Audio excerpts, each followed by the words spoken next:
Dexamethasone is touted to help COVID-19 survival rates. Here's what we know. Common steroid dexamethasone presents a significant improvement in the available therapeutic options for COVID-19, Dr. Anthony Fauci said. A team of researchers in England has discovered that an affordable, widely available steroid has shown promise in improving survival outcomes in COVID-19 patients. Dexamethasone, a common steroid used to treat inflammation, was found to cut deaths by up to 1/3 in a study of more than 6,000 severely ill patients. More than 2,100 received the drug. Although the British government has authorized its use among some patients, it remains unclear how beneficial the treatment may be for less severe COVID-19 cases. Further, it has not been peer-reviewed or replicated in other studies. This is a significant improvement in the available therapeutic options that we have, said Dr. Anthony Fauci, the United States top infectious disease expert. What we know about the potentially life-saving treatment. What is dexamethasone? Usually prescribed as an oral or intravenous steroid, dexamethasone is a general-purpose anti-inflammatory and anti-swelling drug used for a variety of conditions, said Dr. Onyema Ogbuegu, an infectious disease doctor and associate professor of medicine at Yale. Dexamethasone is unique, he says, in that it is a glucocorticoid. Dr. Robert Glatter, an emergency physician at New York City's Lenox Hill Hospital, said dexamethasone also has a half-life of up to 54 hours. That helps to assure a therapeutic level of medication to treat ongoing inflammation. Like other steroids, however, it is a non-specific treatment, not necessarily targeting a single, specific pathway of inflammation or swelling, Ogbuegu says. That has its drawbacks. How is it used to treat COVID-19 patients? Generally, COVID-19 comes in two phases, explains Ogbuegu.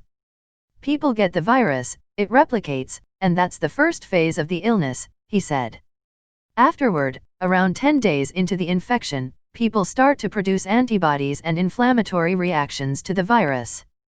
These inflammatory chemicals can sometimes create severe COVID-19 complications, such as acute respiratory distress syndrome, which makes it difficult for oxygen to enter the bloodstream and reach organs. Patients with severe COVID-19 complications saw significant benefits with dexamethasone in the United Kingdom study.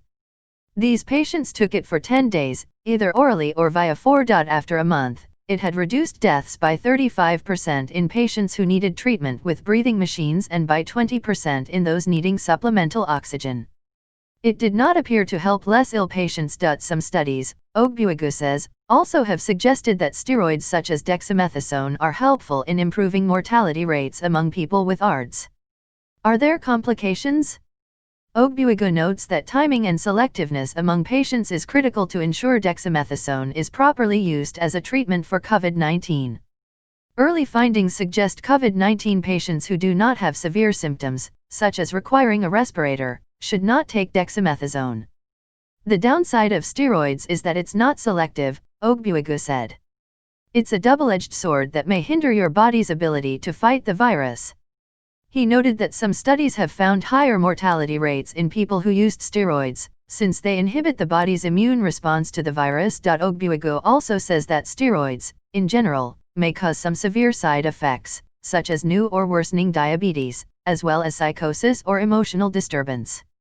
What about hydroxychloroquine? The U.S. Food and Drug Administration revoked its emergency authorization for hydroxychloroquine, the controversial anti-malarial drug promoted by President Donald Trump for treating the coronavirus. The agency said in a letter the decision is based on new evidence that made it unreasonable to believe hydroxychloroquine and chloroquine may be effective in diagnosing, treating or preventing COVID-19, the illness caused by the virus. Citing reports of heart complications, the FDA said the drugs pose a greater risk to patients than any potential benefits.